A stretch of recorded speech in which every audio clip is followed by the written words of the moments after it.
Organizations have goals they want to achieve, so they must consider the best way of reaching their goals and must decide the specific steps to be taken. However, this is not a linear step-by-step process. It is an iterative process with each step considered as more information is gathered. As organizations go through the planning, they may realize a different approach is better and go back to start again. Remember that planning is only one of management functions and that the functions themselves are part of a cycle. Planning and in fact all of the management functions is a cycle within a cycle. For most organizations, new goals are continually being made or existing goals get changed. So planning never ends. It is a continuing iterative process. In the following discussion, we will look at the steps in the planning cycle as a linear process. But keep in mind that at any point in the process, the planner may go back to an earlier step and start again. Stages in the planning cycle. Basically, objective is something toward which effort is directed, an aim, goal, or end of action. The first and most crucial step in the planning process is to determine what is to be accomplished during the planning period. The vision and mission statements provide long-term, broad guidance on where the organization is going and how it will get there. The planning process should define specific goals and show how the goals support the vision and mission. Goals should be stated in measurable terms where possible. For example, a goal should be to increase sales by 15% in the next quarter, not increase sales as much as possible. Number 2 stage in planning cycles is develop premises. Planning requires making some assumptions about the future. We know that conditions will change as plans are implemented and managers need to make forecasts about what the changes will be. These include changes in external conditions like laws and regulations, competitors' actions, and new technology being available, and in internal conditions like what the budget will be, the outcomes of the employee training, and a new building being completed. These assumptions are called the planned premises.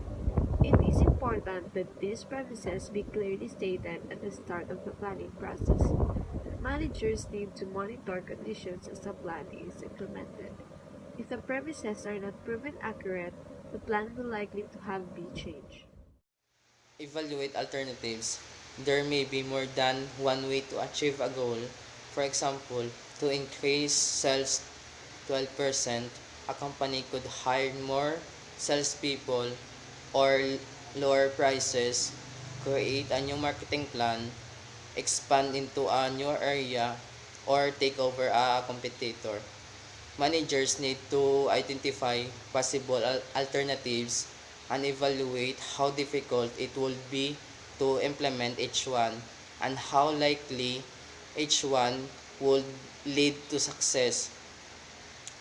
It is available for managers to seek from different with different sources when identifying alternatives. Different perspective can provide different solution. Identify resources. Next, managers must determine the resources needed to implement the plan. They must examine the resources the organization currently has. What new resources will be needed?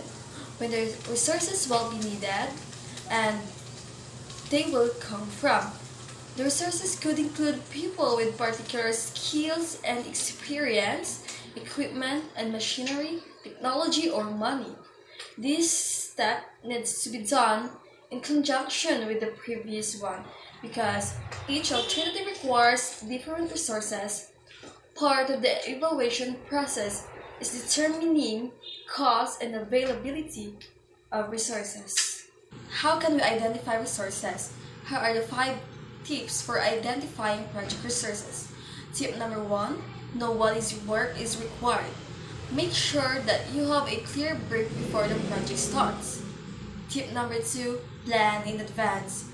It's better to plan your resource needs in advance. Tip number 3, confirm resource availability. It is worth checking what levels of approval you need to book that resource. Tip number 4, check their skills to do the people you want to. The project still have up-to-date skills in the appropriate areas. Check your organization's skills catalog and make sure. Tip number 5, remember to book equipment. When you use these steps together, you can have confidence that you are securing the right resources for your project, using the right process, and they will have the right skills to help you deliver fantastic outcomes for your clients. You can safely say that you have thought about what you need and the help that is required, and you've taken steps to secure it. Plan and implement tasks. Management will next create a roadmap that takes the organization from where it is to its goal. It will define tasks at the different levels in the organization, the sequence for completing the task, and the interdependence of the tasks identified. Techniques such as Gantt charts and critical path planning are often used to help establish and track schedules and priorities. Determine tracking and evaluation methods. It is very important that managers can track the progress of the plan. The plan should determine which tasks are most critical, which tasks are most likely to encounter problems, and which could cause bottlenecks that could delay the overall plan. Managers can then determine performance and schedule milestones to track progress. Regular monitoring and adjustments as the plan is implemented should be built into the process to assure things stay on track. The planning cycle, essential part of running a business.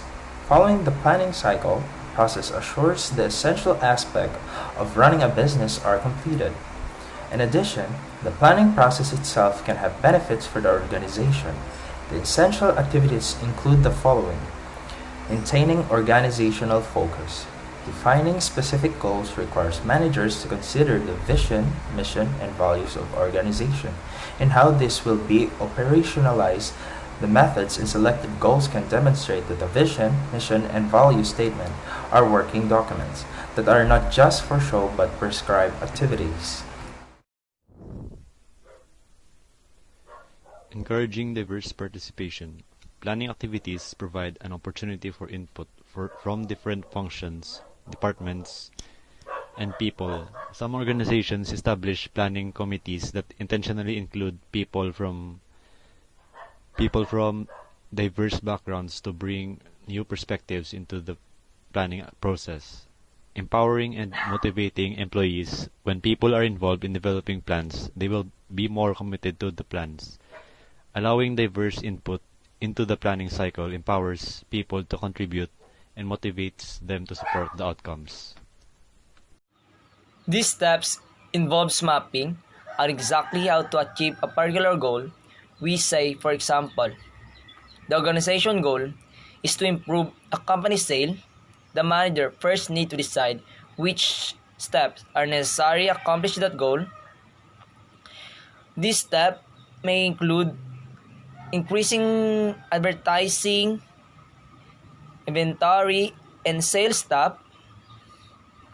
These necessary steps are developed into a plan. When a plan is in the place, the manager can follow it to accomplish the goal of improving company sale. Planning is an exercise in problem solving and decision making. It is a systematic thinking about ways and means for accomplishment of predetermined goal. It is a intellectual activities and also help in avoiding confusion and uncertainties.